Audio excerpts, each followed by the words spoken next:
Hello दोस्तों, आज हम लोग क्लास 10 के इकोनॉमिक्स से अति ऑब्जेक्टिव महत्वपूर्ण प्रश्नों को देखेंगे जो भी विद्यार्थी 2025 में बोर्ड एग्ज़ाम देने वाले हैं उन सभी विद्यार्थियों के लिए ये रामबाण साबित होने वाला है। ये सीरीज़ बहुत ही महत्वपूर्ण इस सीरीज़ में महत्वपूर्ण प्रश्नों को शामिल किया गया है। इसमें ये वीडियो देख लेने के बाद आपका जितने भी इकोनॉमिक्स के ऑब्जेक्टिव प्रश्न हैं एक भी छूटने वाला नहीं है। हर एक साल ये प्रश्न रिपीट होते हैं। तो चलिए शुरू करते हैं आज का ये वीडियो। पहला सवाल कहता है भारत कब स्वतंत्र हुआ था। तो भारत जो है 15 अगस्त 1947 ईस्वी में क्या हुआ था, स्वतंत्र हुआ था। अंग्रेज़ों ने भारत को लगभग 200 वर्षों तक गुलाम बना के रखा था। तो फाइनली 15 अगस्त 1947 को भारत को अंग्रेज़ों से मुक्ति मिली थी। दूसरा सवाल है भारत कितने वर्षों तक अंग्रेजी शासन का गुलाम था। तो भारत जो है 200 वर्षों तक जो है अंग्रेजी शासन का गुलाम रहा था।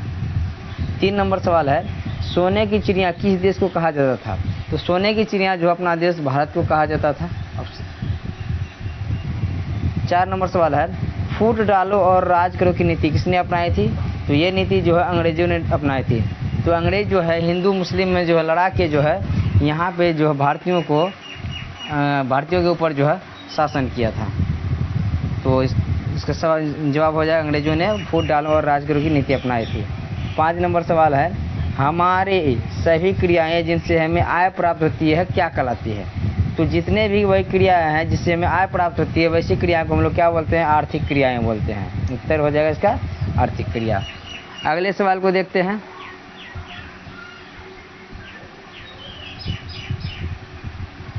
छह नंबर सवाल कहता है किसके अनुसार अर्थव्यवस्था आजीविका अर्जन करने की एक प्रणाली है। तो ये ब्राउन के अनुसार, ये ब्राउन का कथन है कि आजीविका जो है अर्थव्यवस्था जो है आजीविका अर्जन करने की एक प्रणाली है। 7 नंबर सवाल है समाज की सभी आर्थिक क्रियाओं का योग कहलाता है। कहता है समाज की सभी आर्थिक क्रियाओं का योग क्या कहलाता है। तो वो कहलाता है अर्थव्यवस्था।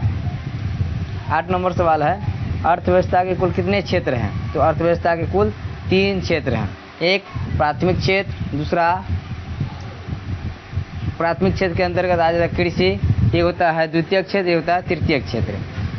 9 नंबर सवाल है कृषि पशुपालन मछली पालन इत्यादि किस क्षेत्र के अंतर्गत आते हैं। तो ये जो प्राथमिक क्षेत्र के अंतर्गत आते हैं, ये इसको जो प्राथमिक क्षेत्र को ही जो क्या कहा जाता है, कृषि क्षेत्र कहा जाता है। 10 नंबर सवाल कहता है उद्योग को कहा जाता है। तो उद्योग से संबंधित जितने भी कार्य है वो द्वितीय क्षेत्र के अंतर्गत आते हैं। द्वितीय क्षेत्र को जो है औद्योगिक क्षेत्र भी कहा जाता है। 11 नंबर सवाल कहता है बैंक एवं बीमा किस क्षेत्र में आते हैं। तो बैंकिंग सेवा यानी सेवा से संबंधित जितने भी क्षेत्र हैं वो तृतीय क्षेत्र के अंतर्गत आते हैं। इसलिए तृतीय क्षेत्र को जो है सेवा क्षेत्र के नाम से भी जाना जाता है। अगले सवाल को देखते हैं।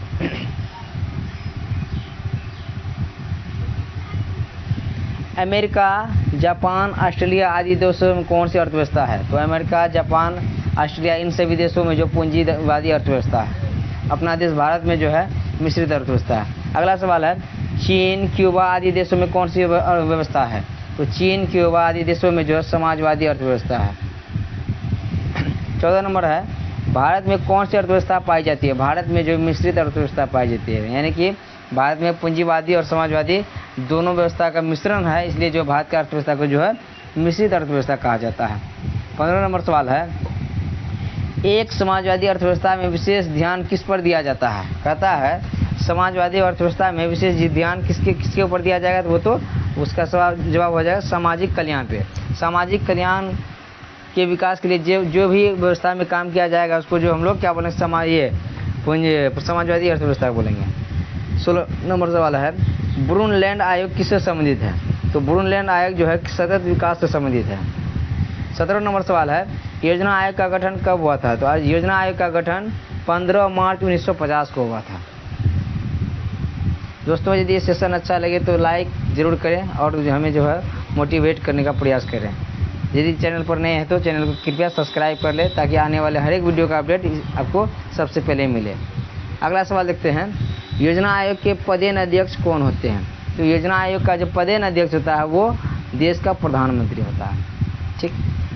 19 नंबर सवाल है प्रथम योजना आयोग का पदेन अध्यक्ष कौन थे। तो प्रथम योजना आयोग का अध्यक्ष जो है पंडित जवाहरलाल नेहरू थे, यानी कि भारत का प्रथम प्रधानमंत्री जो थे हमारे पंडित जवाहरलाल नेहरू थे, इसलिए प्रथम योजना आयोग का जो पद है अध्यक्ष पंडित जवाहरलाल नेहरू हुए।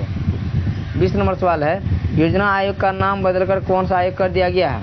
तो योजना आयोग का नाम बदलकर मोदी जी के द्वारा जो है नीति आयोग कर दिया गया। केवल नाम बदला है, लेकिन उसका अध्यक्ष जो है देश का प्रधानमंत्री ही रहेगा।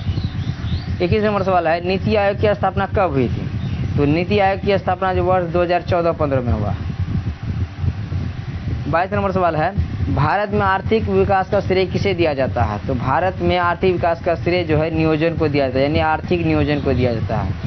22 नंबर सवाल क्या हो जाएगा आंसर? आर्थिक नियोजन। अगले सवाल को देखते हैं। योजना आयोग ने कितने उपाध्यक्ष होते हैं? यह मिस्टेक है थोड़ा सा, यहाँ होगा योजना आयोग में कितने उपाध्यक्ष होते हैं? तो योजना आयोग में कुल 8 उपाध्यक्ष होते हैं। 24 नंबर सवाल है, भारत के प्रथम पंचवर्षीय योजना का कार्यकाल क्या था? तो भारत का प्रथम पंचवर्षीय योजना का जो कार्यकाल था 1951 से लेकर 1956 तक। 25 नंबर सवाल है, राष्ट्रीय विकास परिषद का गठन कब हुआ था? राष्ट्रीय विकास परिषद का गठन जो है 6 अगस्त 1952 को हुआ था। 26 नंबर सवाल को देखेंगे, राष्ट्रीय विकास परिषद के पदेन अध्यक्ष कौन होते हैं? तो राष्ट्रीय विकास परिषद के पदेन अध्यक्ष सभी राज्यों के जो है मुख्यमंत्री होते हैं, सीएम होते हैं। 27 नंबर सवाल है, सूचना शिक्षा एवं ज्ञान का सर्वसुलभ साधन हो गया है, क्या वो हो जाएगा आंसर? कंप्यूटर। तो सूचना शिक्षा और ज्ञान का सर्वसुलभ साधन जो है कंप्यूटर हो गया है, उत्तर हो जाएगा कंप्यूटर। 28 नंबर सवाल को देखेंगे, वस्तु से वस्तु का लेन देन क्या कहलाता है? तो वस्तु से वस्तु का लेन देन जो है वस्तु विनिमय प्रणाली कहलाता है। यदि मेरे पास गेहूं है, हमको चावल का जरूरत है, हम गेहूं दे के जो उससे जो है किसी व्यक्ति से चावल ले सकते हैं, यानी वस्तु के बदले वस्तु का आदान प्रदान के द्वारा अर्थव्यवस्था चलाना है, क्या कहलाता है? वस्तु विनिमय प्रणाली कहलाता है। इसमें जो वस्तु के द्वारा ही वस्तु का अदला बदली किया जाता है। 29 नंबर सवाल है, मुद्रा से वस्तुओं एवं सेवाओं का विनिमय क्या कहलाता है? तो मुद्रा के द्वारा जितने भी हम लोग वस्तुओं और सेवाओं को खरीदते हैं वो प्रणाली क्या कहलाता है? मौद्रिक प्रणाली कहलाता है। 30 नंबर सवाल है, एटीएम सेवा कार्य करता है? तो एटीएम का जो सेवा जो है 24 घंटा मौजूद रहता है। अगले सवाल को देखेंगे, प्रति व्यक्ति आय का जो है सूत्र क्या होता है? प्रति व्यक्ति आय बराबर होता है राष्ट्रीय आय बटे कुल जनसंख्या, यानी राष्ट्रीय आय बटे कुल जनसंख्या होता है। यहाँ पे ये मिस्टेक, उत्तर नहीं होगा, यहाँ पे होगा राष्ट्रीय आय बटे कुल जनसंख्या। 32 नंबर सवाल है, मानव विकास रिपोर्ट किसके द्वारा जारी किया जाता है? मानव विकास रिपोर्ट जो है किसके द्वारा जारी किया जाता है? ये है यूएनडीपी के द्वारा। उत्तर हो जाएगा इसका यूएनडीपी। 33 नंबर सवाल है, भारत की पहली मानव विकास रिपोर्ट कब जारी की गई थी? भारत की पहली मानव विकास रिपोर्ट अप्रैल 2002 ईस्वी में जारी की गई थी। 34 नंबर सवाल है, भारत के बीमारू राज्य कौन कौन से हैं? बीमारू राज्य के अंतर्गत में जो है बिहार, मध्य प्रदेश, असम, राजस्थान और उत्तर प्रदेश आते हैं। यानी बीमारू, बी से हो गया बिहार, बीमारू में ही जो सारा नाम छिपा, BI, बिहार के नाम में जो है पूरा जो बीमारू राज्य का नाम छिपा हुआ है। तो बी से हो गया बिहार, BI से हो गया बिहार, ए से हो गया असम, एच से हो गया ये बिहार के बिहार, ये यहाँ मिस्टेक है, बिहार, मध्य प्रदेश, असम, राजस्थान और उत्तर प्रदेश को जो है बीमारू राज्यों के अंतर्गत जो है शामिल किया गया है। 35 नंबर सवाल है, संपूर्ण क्रांति का नारा किसने दिया था? तो संपूर्ण क्रांति का नारा जो है लोकनायक जयप्रकाश नारायण के द्वारा दिया गया था। संपूर्ण क्रांति का नारा किसने दिया था? लोकनायक जयप्रकाश नारायण। जयप्रकाश नारायण का जो है पदनाम लोकनायक है। 36 नंबर सवाल है, 2001 में बिहार की जनसंख्या कितनी थी? तो 2001 में बिहार की जनसंख्या लगभग 8 करोड़ थी, यानी 8 करोड़ से ज़्यादा थी, उसी को लगभग में जो हम लोग 8 करोड़ बोल सकते हैं। 37 नंबर सवाल है, 2003-2004 में बिहार की GDP कितनी थी? GDP का मतलब होता है ग्रोस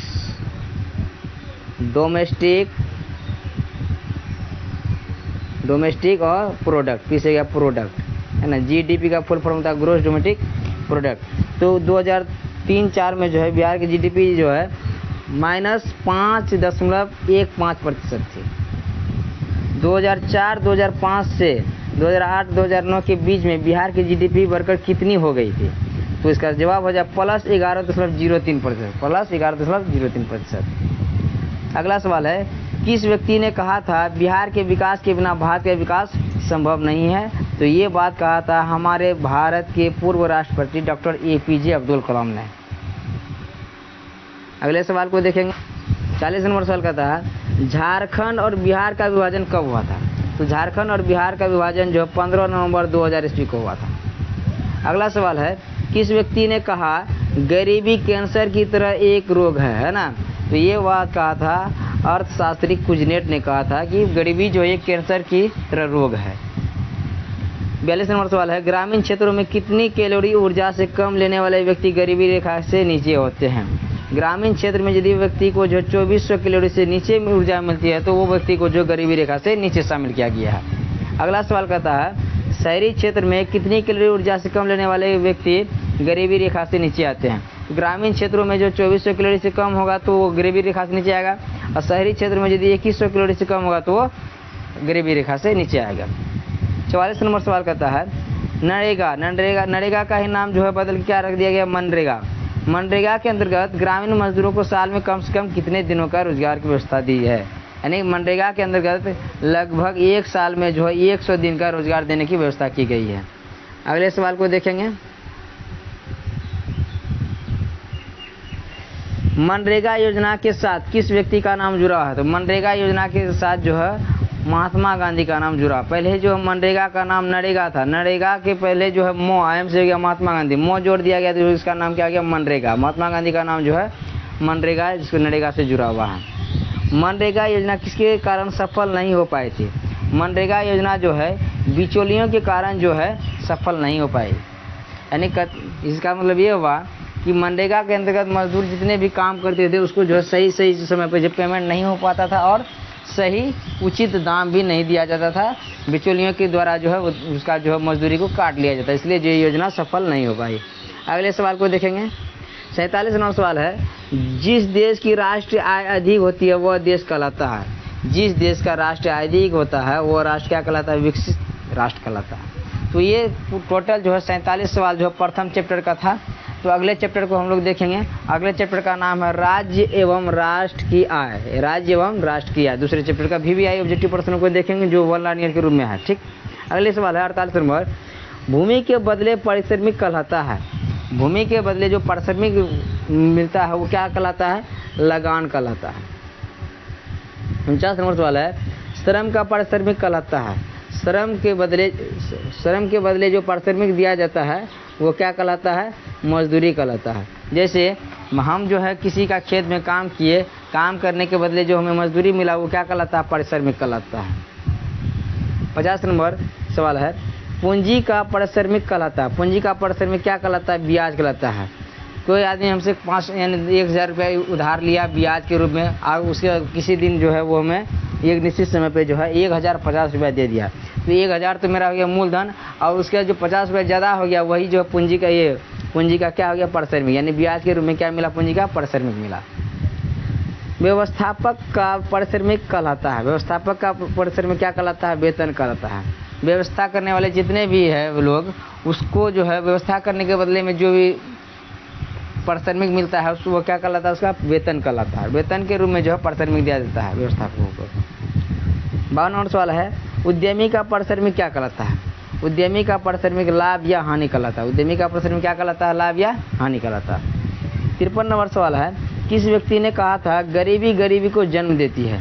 तो ये जो है बात कहा था प्रसिद्ध अर्थशास्त्री रेगनर मार्कस ने कहा था कि गरीबी गरीबी को जन्म देती है। 54 नंबर सवाल है, 2008-09 में भारत में प्रति व्यक्ति आय कितनी थी? तो 2008-09 में भारत की प्रति व्यक्ति आय 25,494 रुपया था। एक साल में जो है व्यक्ति 25,494 रुपया कमाता था। ये हो गया प्रति व्यक्ति आय एक साल में। अगले सवाल को देखेंगे। 55 नंबर सवाल का था, 2005-06 में बिहार की प्रति व्यक्ति आय कितनी थी? ये तो पहले हम बात कर लिए भारत की प्रति व्यक्ति आय, लेकिन बिहार का प्रति व्यक्ति आय कितना था? 6,610 रुपया। अगले सवाल को देखेंगे।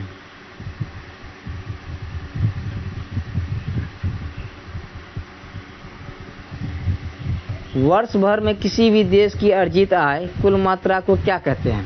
तो एक वर्ष में किसी देश द्वारा अर्जित आय को क्या कहा जाता है? राष्ट्रीय आय कहा जाता है।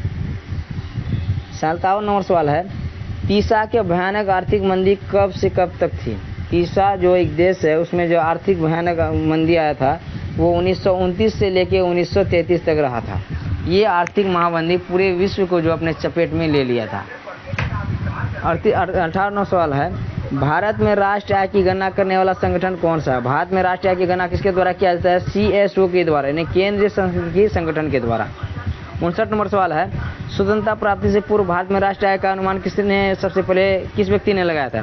स्वतंत्रता से पूर्व जो है राष्ट्रीय आय का गणना जो है दादाभाई नौरोजी के द्वारा किया गया था। अगले सवाल को देखेंगे, दादाभाई नौरोजी ने राष्ट्रीय आय का अनुमान किस वर्ष लगाया था? तो दादाभाई नौरोजी ने राष्ट्रीय आय का अनुमान जो 1968 ईस्वी में लगाया था। अगले सवाल को देखेंगे,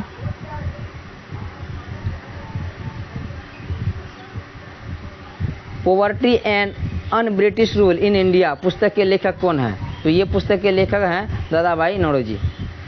1868 ईस्वी में दादाभाई नौरोजी ने भारत में प्रति व्यक्ति आय कितना बताया था? तो दादाभाई नौरोजी ने 1868 में प्रति व्यक्ति आय जो है 20 रुपया बताया। अगला सवाल है, कब और किस व्यक्ति की अध्यक्षता में भारत में राष्ट्रीय आय समिति का गठन हुआ था?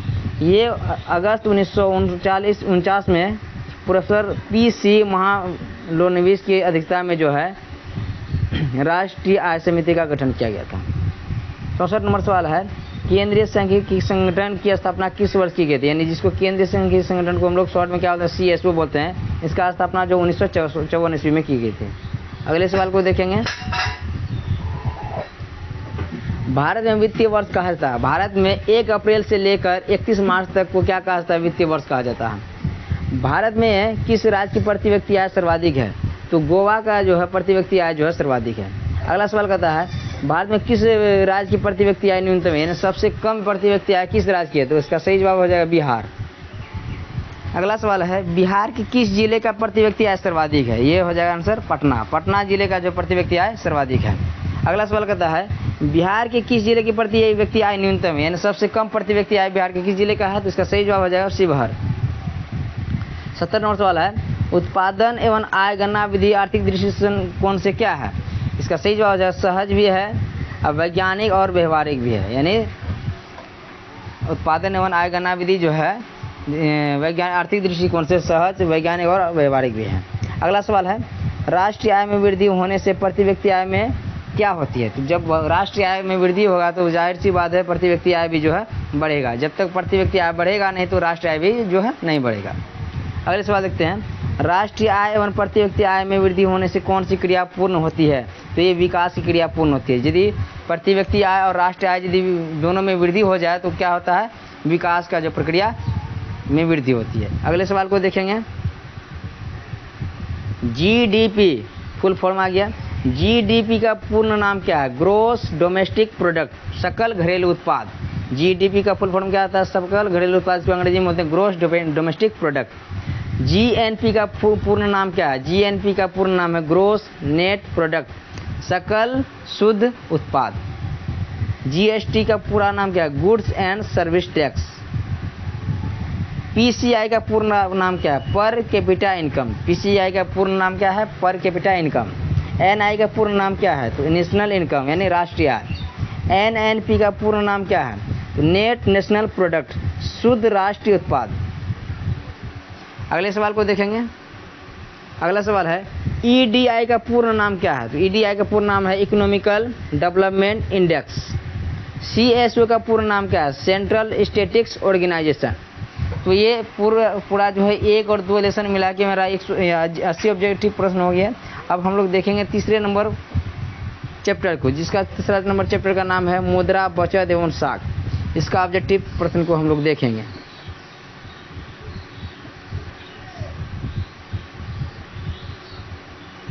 आधुनिक युग की प्रगति का श्रेय मुद्रा को ही है, ऐसा कथन किसका है?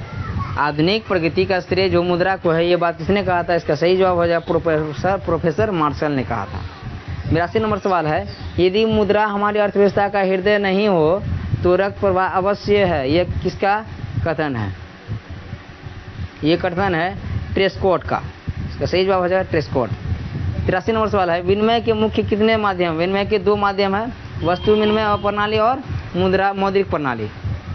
84 नंबर सवाल है, किसका विकास मनुष्य की सबसे बड़ी उपलब्धि है? तो ये मुद्रा का विकास जो है मानव की सबसे बड़ी उपलब्धि है। किसके अनुसार जिस तरह यंत्र शास्त्र में चक्र, विज्ञान में अग्नि और राजनीति में शास्त्र में मत का स्थान है, वही स्थान मानव के जीवन में मुद्रा का है। यह बात किसने कहा था? ये कहा था क्राउथर ने, ये कहा था अर्थशास्त्री क्राउथर ने कहा था। 86 नंबर सवाल है, मनुष्य के सभी आविष्कारों में से किसका आविष्कार एक महत्वपूर्ण स्थान रखता है? तो मुद्रा का आविष्कार जो एक महत्वपूर्ण स्थान रखता है। ऑप्शन उत्तर है इसका मुद्रा का।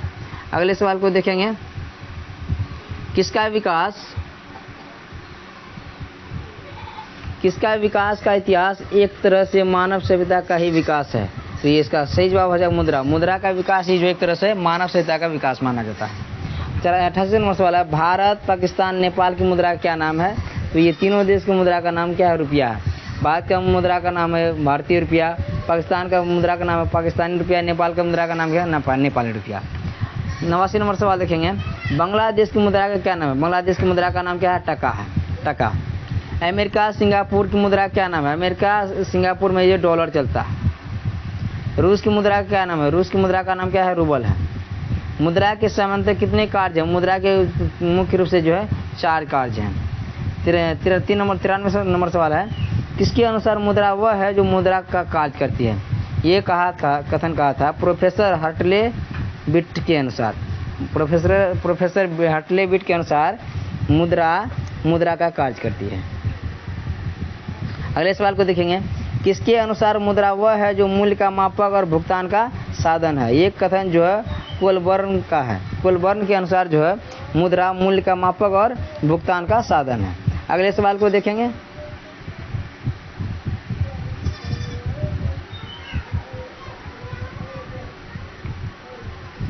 किसके अनुसार कोई भी वस्तु जो राज्य द्वारा मुद्रा घोषित की जाती है मुद्रा कहलाती है? ये उत्तर जो हो जाएगा प्रोफेसर नेप के अनुसार। प्रोफेसर नेप के अनुसार कोई भी वस्तु जो राज्य के द्वारा मुद्रा घोषित की जाती है उसको वह जो है मुद्रा कहलाती है। अगला सवाल है, किसके अनुसार मुद्रा वह वस्तु है जिससे समान स्वीकृति प्राप्त है? तो ये कथन हो जाएगा सेलिगमैन के अनुसार मुद्रा वह वस्तु है जिससे सामान्य स्वीकृति प्राप्त होती है। 97 नंबर पर, खाल या चमड़ा, कपास, गेहूं मुद्रा का कौन सा रूप है? ये जो हो जाएगा वस्तु विनिमय। ये खाल, चमड़ा, कपास, गेहूं ये जो वस्तु के अंतर्गत आता है तो ये मुद्रा का जो है वस्तु मुद्रा हो जाएगा। धातु से बने मुद्रा को क्या कहा जाता है? धातु से बने मुद्रा को जो धात्विक मुद्रा कहा जाता है। पहले के समय में सिक्का बनाने में सबसे ज़्यादा प्रयोग किन धातुओं का किया जाता था? तो पहले के समय में जो सिक्का बनाने के लिए सबसे अधिक सोना और चांदी का उपयोग किया जाता था। आधुनिक युग में मुद्रा का कौन सा रूप अधिक प्रचलन में है? तो आधुनिक युग में जो है मुद्रा का पत्र जो है रूप अधिक प्रचलन में। ये कागज वाला जो मुद्रा है ये जो है आधुनिक युग में अधिक प्रचलित है। 101 नंबर सवाल है, 1 रुपया के नोट अथवा सभी सिक्के किसके द्वारा जारी किए जाते हैं? 1 रुपया का नोट हो या सभी सिक्के है वो केंद्र सरकार के वित्त मंत्री के द्वारा जो जारी किया, वित्त विभाग के द्वारा जारी किया जाता है। अगले सवाल को देखेंगे, 1 रुपया से बड़े सभी नोट किसके द्वारा जारी किए जाते हैं? 1 रुपया से सभी नोट जितने भी बड़े नोट हैं वो रिजर्व बैंक ऑफ इंडिया के द्वारा जारी किया है। रिजर्व बैंक इंडिया को हम लोग क्या बोलते हैं? RBI बोलते हैं। RBI के द्वारा जो है 1 रुपया से सभी बड़े नोट को जारी किया जाता है। अगला सवाल है, चेक, हुंडी इत्यादि मुद्रा के कौन से रूप हैं? तो ये जो है एक शाक मुद्रा का रूप है। चेक और हुंडी जो है एक शाक मुद्रा का रूप है। 104 नंबर सवाल है, ATM सर डेबिट कार्ड तथा क्रेडिट कार्ड मुद्रा का कौन सा रूप है? ATM और डेबिट कार्ड जो है मुद्रा का एक प्लास्टिक है। प्लास्टिक का एक कार्ड दिया जाता है, इसको हम लोग ATM या डेबिट कार्ड बोलते हैं। ATM को ही जो लोग डेबिट हम लोग क्या था? निकासी कार्ड। ATM का अर्थ क्या होता है? ATM का अर्थ होता है ऑटोमेटिक टेलर मशीन होता है, जिसको हिंदी में बोलते हैं स्वचालित टेलर मशीन। ATM का फुल फॉर्म क्या होता है? ATM का फुल फॉर्म होता है ऑटोमेटिक टेलर मशीन, यानी हिंदी में स्वचालित टेलर मशीन होता है। अगले सवाल को देखेंगे। अगला सवाल है, ATM जारी करने वाला देश का पहला बैंक कौन सा है? ATM जारी करने वाला देश का पहला बैंक क्या है? स्टेट बैंक ऑफ इंडिया, जिससे हम लोग क्या बोलते हैं? SBI बोलते हैं। अगला सवाल है, किसके अनुसार मुद्रा वह धुरी है जिसके चारों ओर संपूर्ण आर्थिक विज्ञान चक्कर काटती है? तो ये कथन है प्रोफेसर मार्शल के अनुसार। प्रोफेसर मार्शल के अनुसार जो है मुद्रा वह धुरी है जिसके चारों ओर संपूर्ण आर्थिक विज्ञान चक्कर काटता है। अगला सवाल है, किसके अनुसार मुद्रा आधुनिक विश्व में उद्योग रूपी वस्त्र धारण किए हुए हैं? तो ये कथन है प्रोफेसर पिगू के अनुसार। प्रोफेसर पिगू के अनुसार मुद्रा आधुनिक विश्व में जो है उद्योग रूपी वस्त्र धारण किए हुए हैं। 110 नंबर सवाल है, आय तथा उपभोग के अंतर को क्या कहते हैं? तो बचत कहते हैं। जैसे हम लोग 10 रुपया कमाए, 8 रुपया जो हम लोग खर्च कर दिए, कमाए तो उसको बोलते हैं आय, खर्च किए तो उसको बोलते हैं उपभोग। तो ये दोनों का अंतर क्या हो जाएगा? 2 रुपया। 2 रुपया जो बचा वो क्या हो जाएगा? मेरा बचत हो जाएगा। अगले सवाल को देखेंगे, साख का अर्थ होता है, साख का अर्थ होता है विश्वास या भरोसा। साख का अर्थ होता है विश्वास या विश्वास या भरोसा। अर्थशास्त्र में साख का मतलब क्या होता है? अर्थशास्त्र में साख का मतलब होता है ऋण लौटाने या भुगतान करने की क्षमता। जो व्यक्ति ऋण लिया उसके सही समय पर ऋण को लौटा देते हैं उसको जो है बैंक के द्वारा एक साख पत्र दिया जाता है। यानी ऋण लौटाने या भुगतान करने की क्षमता क्या कहलाता है? साख कहलाता है। अगले सवाल को देखेंगे, मुद्रा के 4 कार्य कौन कौन से हैं? मुद्रा के 4 कार्य कौन कौन है? तो मुद्रा के 4 कार्य है, मुद्रा भुगतान का माध्यम है, मुद्रा भुगतान का माध्यम है, मूल्य का मापक है, संचयन किया जा सकता है और मुद्रा के द्वारा जो भुगतान किया जाता है। ये मुद्रा के 4 कार्य कौन कौन है? माध्यम, मापन, संचयन और भुगतान, ये मुद्रा के मुख्य 4 काम हैं। ये हम लोग 3 नंबर चैप्टर तक हम लोग देख चुके हैं। टोटल मिला के 113 ऑब्जेक्टिव हो चुके हैं और 4 नंबर चैप्टर को हम लोग देखें। 4 नंबर चैप्टर है हमारे वित्तीय संस्थाएं। अगर देखते हैं हम लोग आगे इसका आंसर। अगला सवाल है, क्षेत्रीय ग्रामीण बैंक, बिहार राज्य कोऑपरेटिव बैंक इत्यादि किस प्रकार के वित्तीय संस्थाएं हैं? क्षेत्रीय ग्रामीण बैंक या बिहार राज्य कोऑपरेटिव बैंक जो है ये किस प्रकार की संस्थाएं हैं? ये जो है अर्ध सरकारी संस्थाएं हैं, यानी सेमी गवर्नमेंट है। बांग्लादेश के नोबेल पुरस्कार से सम्मानित व्यक्ति कौन है? बांग्लादेश के नोबेल पुरस्कार से सम्मानित व्यक्ति हैं प्रोफेसर मोहम्मद यूनुस। प्रोफेसर मोहम्मद यूनुस को जो है नोबेल पुरस्कार से सम्मानित किया गया था। भारत में वित्तीय संस्थाएं कितने प्रकार की होती है?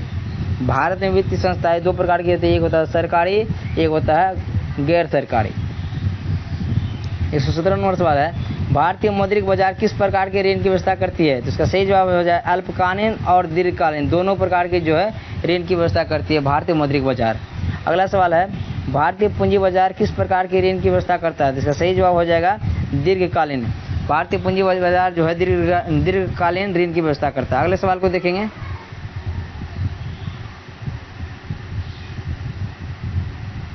भारत का केंद्रीय बैंक कौन सा है? तो भारत का केंद्रीय bank reserve bank of India, जिसे हम लोग क्या बोलते हैं? आरबीआई बोलते हैं। आरबीआई जो है भारत का केंद्रीय बैंक है। 120 नंबर सवाल है, शीर्ष, जिसको अंग्रेजी में टॉप कहते हैं, शीर्ष बैंकिंग संस्था के रूप में कौन है? तो शीर्ष बैंकिंग संस्था के रूप में अभी जो है रिजर्व बैंक ऑफ इंडिया है। अगला सवाल है, निजी बैंकों के नाम के आगे क्या जुड़ा रहता है? जितने भी निजी बैंक होते हैं उसके नाम के आगे जो है एलटीडी लगा हुआ था। एलटीडी जितने भी बैंक के नाम के आगे लगा रहता है वो बैंक समझ जाएंगे वो क्या है? वो निजी बैंक है। अगला सवाल है, किसी भी देश का मेरुदंड किसे माना जाता है? किसी भी देश का मेरुदंड जो है वित्तीय संस्थाओं को माना जाता है। भारत में एक सुसंगठित पूंजी बाजार कहाँ है? तो इसका सही जवाब हो जाएगा मुंबई में। मुंबई जो है एक सुसंगठित पूंजी बाजार है। भारत की वित्तीय राजधानी किसे कहा जाता है? भारत का वित्तीय राजधानी जो मुंबई को कहा जाता है। अगला सवाल है, मुंबई के उस जगह का नाम क्या है जो पूंजी बाजार का प्रधान क्षेत्र है? तो मुंबई में एक जगह है जिसका नाम है दलाल स्ट्रीट, वो जो है पूंजी बाजार का एक प्रधान साधन है। अगला सवाल है, भारत में वित्तीय संस्थाएं कितने प्रकार की होती है? भारत में वित्तीय संस्थाएं 2 प्रकार की होती है, एक होता है संस्थागत, एक होता है गैर संस्थागत। अगले सवाल को देखेंगे, महाजन, सेठ, साहूकार, व्यापारी, रिश्तेदार इत्यादि किस प्रकार की वित्तीय संस्थाएं हैं? ये हो जाए गैर संस्थागत। ये जो है व्यापारी, सेठ, साहूकार, व्यापारी, रिश्तेदार, ये सभी क्या है? गैर संस्थागत वित्तीय संस्थाएं हैं। अगला सवाल है, सहकारी बैंक, प्राथमिक सहकारी समिति, भूमि विकास बैंक, व्यावसायिक बैंक, क्षेत्रीय ग्रामीण बैंक एवं नाबार्ड किस प्रकार की संस्थाएं हैं? तो इसका सही जवाब हो जाएगा संस्थागत संस्थाएं हैं। अगला सवाल है, गैर संस्थागत वित्त संस्थाओं में सबसे प्रसिद्ध कौन है? ये है महाजन। महाजन से जो हम लोग ज़्यादातर जो है कर्ज लेते हैं। अगला सवाल है बिहार राज्य में केंद्रीय सहकारी बैंकों की संख्या कितनी है? तो बिहार राज्य में केंद्रीय सहकारी बैंकों की संख्या टोटल 25 है। अगला सवाल है कितने व्यक्ति मिलकर एक प्राथमिक साख समिति का गठन कर सकते हैं? इसका सही जवाब हो जाएगा 10 व्यक्ति मिलकर जो एक प्राथमिक साख समिति का गठन कर सकते हैं। अगला सवाल है 10वीं पंचवर्षीय योजना की प्रारंभिक प्रारूप के अनुसार बिहार में कितनी प्राथमिक सहकारी कृषि साख समितियां कार्यरत है? इसका सही जवाब हो जाएगा 6,842 प्राथमिक सहकारी कृषि साख समितियां कार्यरत है बिहार राज्य में 10वीं पंचवर्षीय योजना के अनुसार। अगले सवाल को देखते। अगला सवाल है भूमि विकास बैंक किस प्रकार के ऋण की व्यवस्था करता है? तो इसका जवाब हो जाए दीर्घकालीन ऋण। तो भूमि विकास बैंक जो है दीर्घकालीन ऋण की व्यवस्था करता है। अगला सवाल है बैंकों का राष्ट्रीयकरण कब हुआ था? बैंकों का राष्ट्रीयकरण जो 1969 ईस्वी में हुआ था। क्षेत्रीय ग्रामीण बैंकों की स्थापना कब हुई थी? क्षेत्रीय ग्रामीण बैंकों की स्थापना 1975 ईस्वी में हुई थी। भारत में राष्ट्रीयकृत बैंकों की संख्या कितनी है? तो ये टोटल 14 है। भारत में राष्ट्रीयकृत बैंकों की संख्या कितना है? 14 है। अगला सवाल है देश में अभी कार्यरत क्षेत्रीय ग्रामीण बैंकों की संख्या कितना है? तो इसका सही जवाब हो जाएगा 196। अगला सवाल है राष्ट्रीय कृषि ग्रामीण विकास बैंक जिसे हम लोग क्या बोलते हैं नाबार्ड बोलते हैं, नाबार्ड की स्थापना कब हुई थी? जुलाई 1982 ईस्वी। नाबार्ड की स्थापना कब हुई थी? जुलाई 1982 ईस्वी में। अगले सवाल है बैंक कितने प्रकार की जमा राशि को स्वीकार करता है?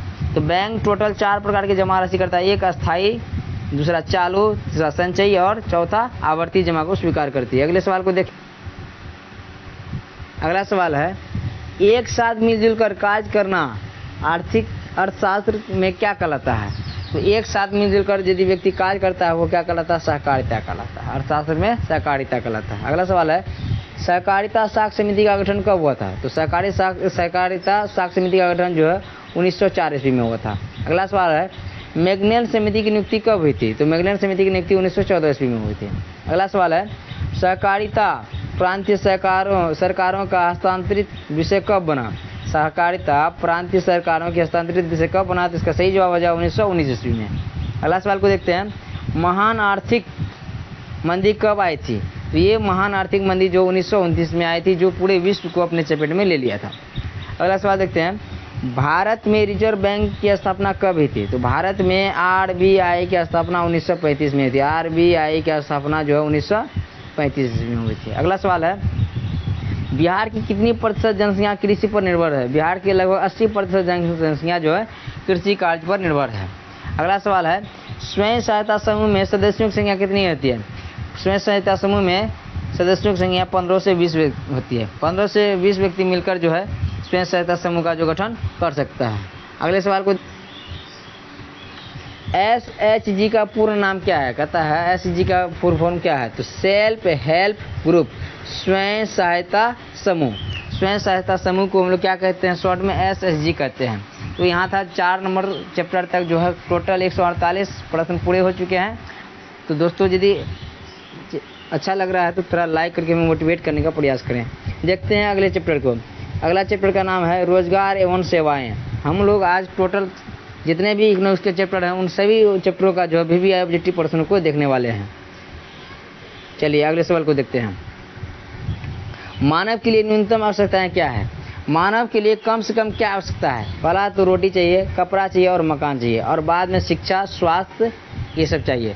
लेकिन मुख्य रूप से आदमी को शुरुआत में कम से कम आवश्यकता के रूप में रोटी, कपड़ा और मकान का जरूरत होती है। अगले सवाल को देखते हैं। रोजगार एवं सेवाएं एक दूसरे के क्या हैं? तो रोजगार एवं सेवाएं जो एक दूसरे के क्या हैं? पूरक हैं। अगला सवाल है आर्थिक विकास के मुख्य रूप से कितने क्षेत्र हैं? आर्थिक विकास के मुख्य रूप से 3 क्षेत्र हैं। एक है कृषि क्षेत्र जिसको बोलते हैं प्राथमिक क्षेत्र, दूसरा औद्योगिक क्षेत्र जिसको बोलते हैं द्वितीयक क्षेत्र, तीसरा सेवा क्षेत्र जिसको बोलते हैं तृतीयक क्षेत्र। अगले सवाल को देखते हैं। एक कृषि प्रधान देश है भारत, क्या है? एक कृषि प्रधान देश है हमारा देश भारत जो है क्या है? एक कृषि प्रधान देश है। अगला सवाल है जनसंख्या का लगभग कितना प्रतिशत बोझ कृषि पर निर्भर है?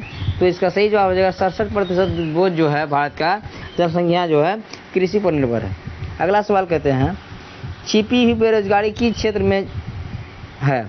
तो छिपी हुई बेरोजगारी जो है कृषि क्षेत्र में मौजूद है।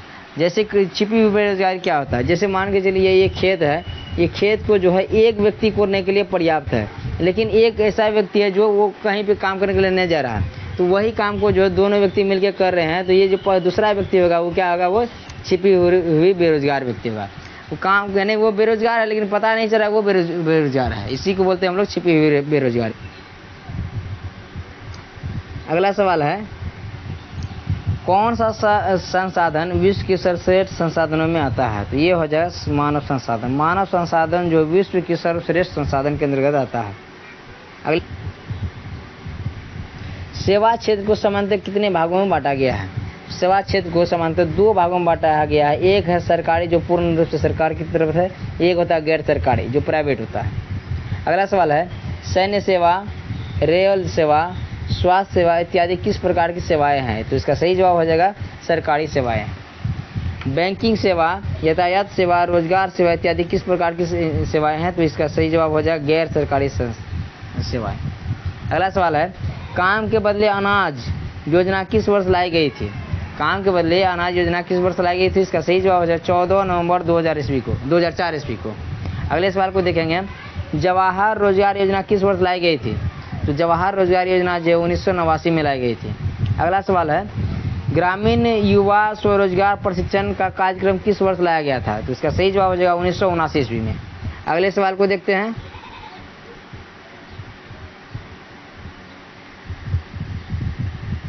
अगला सवाल है, राष्ट्रीय ग्रामीण रोजगार कार्यक्रम कब लाया गया था? तो राष्ट्रीय ग्रामीण रोजगार कार्यक्रम जो 1980 में लाया गया था।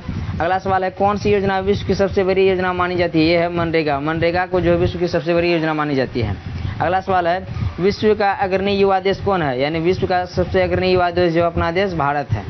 अगले सवाल को देखेंगे, अगला सवाल है, सूचना प्रौद्योगिकी संबंधी शहर कौन सा है? तो सूचना प्रौद्योगिकी शहर जो है बेंगलुरु है, बेंगलुरु। अगला सवाल है, रेलवे, सड़क, वायुयान, जलयान इत्यादि कौन से साधन है? तो इसका सही जवाब हो जाएगा यातायात के साधन है।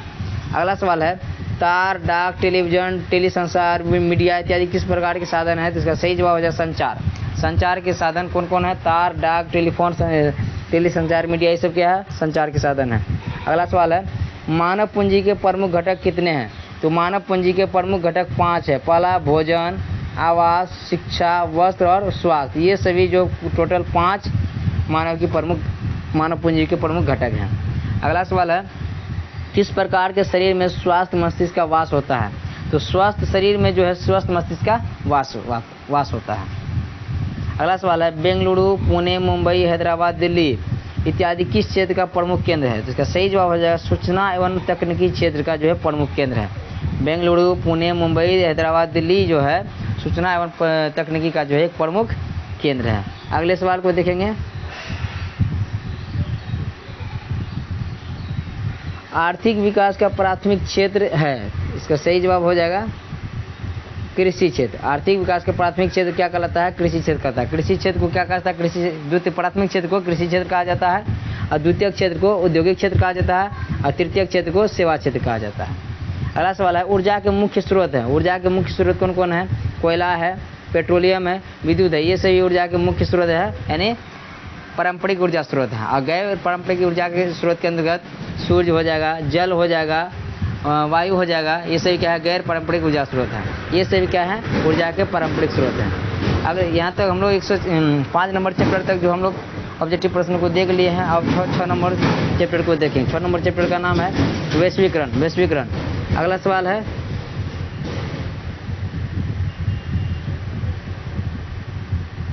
किसके कारण से पूरी दुनिया का बाजार एक दूसरे के लिए मुक्त हो गया? तो इसका सही जवाब हो जाएगा वैश्वीकरण। वैश्वीकरण के कारण जो पूरी दुनिया का बाजार एक दूसरे के लिए मुक्त हो गया है। अगला सवाल है, किसी भी देश की अर्थव्यवस्था को विश्व की अर्थव्यवस्था से जोड़ना क्या कहलाता है? किसी भी देश की अर्थव्यवस्था को अपने देश की किसी भी देश की अर्थव्यवस्था को विश्व की अर्थव्यवस्था के साथ जोड़ना क्या कहलाता है? वैश्वीकरण कहलाता है। अगला सवाल है, वैश्वीकरण के मुख्य अंक कितने हैं? तो वैश्वीकरण के मुख्य अंक 5 हैं। अगला सवाल है, ऐसा स्थान जहां एक ही छत के नीचे उपभोक्ता के लिए हर एक छोटी बड़ी चीज़ें उपलब्ध रहती है वो क्या कहलाती है? तो सही जवाब जो मॉल। मॉल में जो है छोटी बड़ी सभी चीज़ें जो उपलब्ध रहती है। अगला सवाल है, मॉल सेवा कैसी सेवा है? तो मॉल सेवा जो है गैर सरकारी सेवा है। अगले सवाल को देखेंगे, सरकार द्वारा लगाए गए सभी अनावश्यक नियंत्रण तथा प्रतिबंधों को हटाना क्या कहलाता है? उदारीकरण कहलाता है। सरकार द्वारा लगाए गए सभी अनावश्यक नियंत्रण और प्रतिबंध को हटाना क्या कहलाता है? उदारीकरण कहलाता है। उसका जवाब हो जाए उदारीकरण। अगले सवाल को देखेंगे। अगला सवाल है,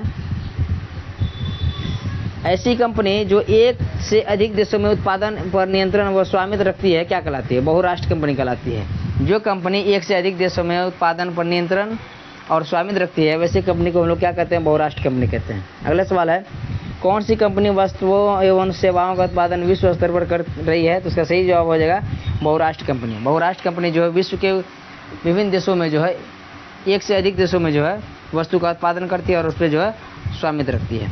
अगला सवाल है, भारत की कौन सी बहुराष्ट्र कंपनी है? भारत में जो है डाबर जो है, डाबर कंपनी जो है बहुराष्ट्र कंपनी है। जो भारत का जो कंपनी है डाबर, ये बहुराष्ट्र कंपनी है। अगला सवाल है, बहुराष्ट्र कंपनियों द्वारा किए गए निवेशों को क्या कहते हैं? तो ये इसका सही जवाब हो जाएगा विदेशी निवेश। बहुराष्ट्र कंपनियों द्वारा किए गए निवेश को विदेशी निवेश कहते हैं। अगला सवाल है, ईस्ट इंडिया कंपनी भारत क्यों आई थी? तो ईस्ट इंडिया कंपनी जो मुख्य रूप से यहाँ पे व्यापार करने के लिए आई थी, लेकिन यहाँ का स्थिति को देखते हुए लोग जो है भारत को जो अपना गुलाम बना लिया। अगले सवाल को देखेंगे। अगला सवाल है, भारत सरकार ने उदारीकरण की नीति कब अपनाई थी? इसका सही जवाब हो जाए 1991 ईस्वी में। विश्व व्यापार संगठन का मुख्यालय कहाँ है? तो विश्व व्यापार संगठन के मुख्यालय जो जेनेवा में है। तो विश्व व्यापार संगठन की स्थापना कब हुई थी, जिसको हम लोग WTO बोलते हैं? इसका स्थापना 1995 ईस्वी में हुई थी। कहता WTO का पूर्ण नाम क्या है? तो WTO का पूर्ण नाम है वर्ल्ड ट्रेड ऑर्गेनाइजेशन। अगला सवाल है, पार्ले समूह के थम्स अप ब्रांड को किस कंपनी ने खरीद लिया था? तो इससे सही जवाब हो जाए कोका कोला। अगला सवाल को देखते हैं, बिहार के किस क्षेत्र में प्रधान राज्य है? अगला कहता है, बिहार किस क्षेत्र में प्रधान राज्य है? बिहार जो है कृषि क्षेत्र में जो एक प्रधान राज्य है। ये बिहार जो है एक कृषि प्रधान राज्य है। अगला सवाल है, खिलौना उद्योग किस प्रकार का उद्योग है? तो इसका सही जवाब हो जाएगा लघु उद्योग। यानी छोटे मोटे पैमाने के उद्योग को हम लोग क्या बोलते हैं? लघु उद्योग बोलते हैं। अगला सवाल है, LPG का पूर्ण नाम क्या है? तो LPG का पूर्ण नाम है लिबरलाइजेशन, प्राइवेटाइजेशन, ग्लोबलाइजेशन। ये PLPG का जो है पूर्ण नाम है। लिबरलाइजेशन, प्राइवेटाइजेशन और ग्लोबलाइजेशन जो है LPG का पूर्ण नाम है।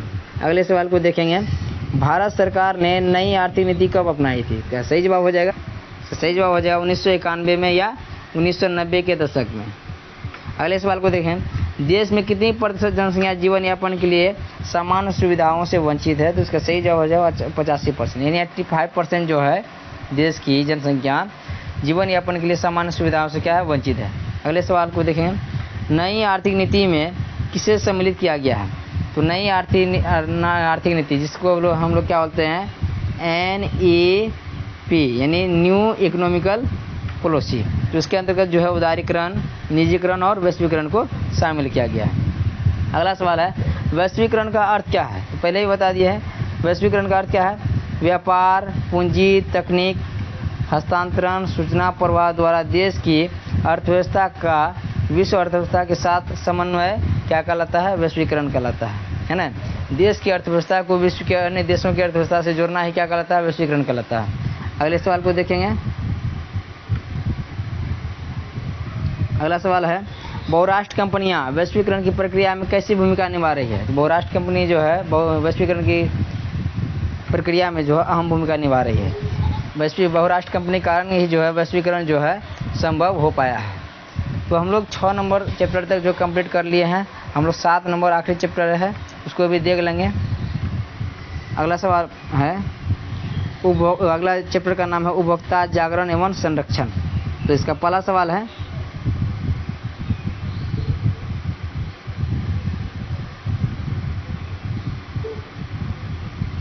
किसने कहा था ग्राहक हमारी दुकान में आने वाला सबसे महत्वपूर्ण व्यक्ति है, वह हम पर निर्भर नहीं हम उन पर निर्भर है? तो ये बात कहा था महात्मा गांधी ने।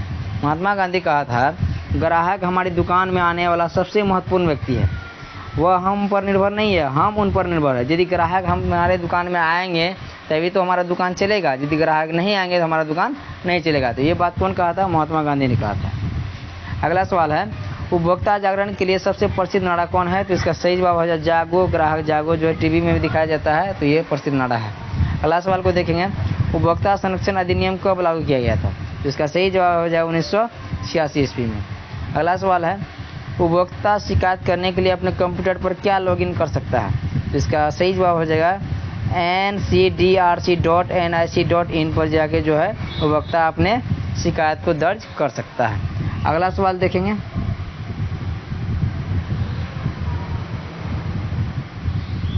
उपभोक्ता संगठन की वेबसाइट क्या है? तो उपभोक्ता संगठन की वेबसाइट है www.international.org। अगला सवाल है, राष्ट्रीय उपभोक्ता हेल्पलाइन नंबर क्या है? तो राष्ट्रीय उपभोक्ता हेल्पलाइन नंबर क्या है? 1800-11-4000। अगला सवाल है, जेवरों की स्वतंत्र रूप से जांच की गई है, इसकी परिशुद्धता कौन सुनिश्चित करता है? तो जेवर जितने भी है उसका शुद्धता का प्रमाण कौन देता है? हॉलमार्क। हॉलमार्क के द्वारा जो है जेवरों की शुद्धता की पहचान दी जाती है। अगला सवाल है, कितनी वस्तुओं पर एक मार्क चिन्ह लगा हुआ है? तो लगभग 1500 वस्तुओं पर जो एक मार्क चिन्ह लगा हुआ है। जितने भी कच्ची सामग्री है उस पर जो है एक मार्क चिन्ह लगा हुआ रहता है। अगला सवाल है, खाद्य पदार्थों की परिशुद्धता सुनिश्चित करने के लिए उन पर लगा होता है, यानी खाद्य पदार्थों की शुद्धता को प्रमाणित करने के लिए उस पर जो एक मार्क का जो है चिन्ह लगा हुआ रहता है। अगला सवाल को देखेंगे, आभूषणों की परिशुद्धता सुनिश्चित करने के लिए उन पर लगा होता है। आभूषण जितने भी प्रकार है उसका शुद्धता का प्रमाण जो है हॉलमार्क के द्वारा दिया जाता है। अगला सवाल है, उपभोक्ता संरक्षण अधिनियम का अधिकार संविधान की किस धारा में दिया गया है? तो इसका सही जवाब हो जाएगा धारा 6 में। अगला सवाल देखेंगे, उपभोक्ता अपनी शिकायत कहाँ कर सकता है? तो उपभोक्ता अपनी शिकायत जो जिला फोरम, राज्य आयोग या राष्ट्रीय फोरम सभी जगह पे कर सकता है।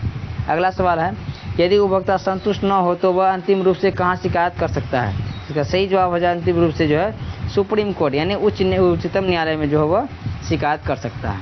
अगला सवाल देखेंगे,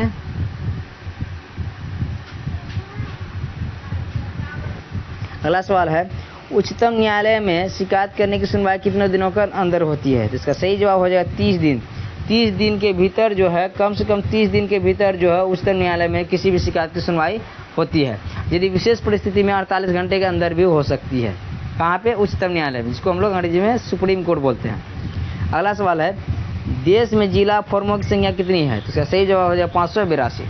अगला सवाल है, देश में राज्य आयोग की संख्या कितनी है? तो देश में राज्य आयोग की संख्या टोटल 35 है। अगला सवाल है, यदि किसी वस्तु का मूल्य 20 लाख से कम होगा तो उपभोक्ता को वहाँ कहाँ शिकायत करनी चाहिए? इसका सही जवाब हो जाएगा जिला फोरम में। यदि किसी वस्तु का मूल्य 20 लाख रुपया से कम है उससे, लेकिन जो है दुकानदार के द्वारा उससे ज़्यादा रुपया ले लिया गया है तो उसका शिकायत जो है व्यक्ति जिला फोरम में कर सकता है। तो दोस्तों आज हम लोग टोटल इकोनॉमिक्स के 215 VVI ऑब्जेक्टिव प्रश्नों को देख लिए हैं। यदि ये वीडियो आप लोग देख लेते हैं तो 2025 में आने वाले बोर्ड एग्जाम के लिए ये आपके लिए जो है रामबाण साबित होने वाला है। यदि आप हमारे चैनल पर नए हैं तो कृपया चैनल को सब्सक्राइब करके अपने दोस्तों के साथ ज़रूर शेयर करें और हमें लाइक करके एक लाइक करके हमें मोटिवेट करने का प्रयास करें। तब तक के लिए धन्यवाद। जय हिंद।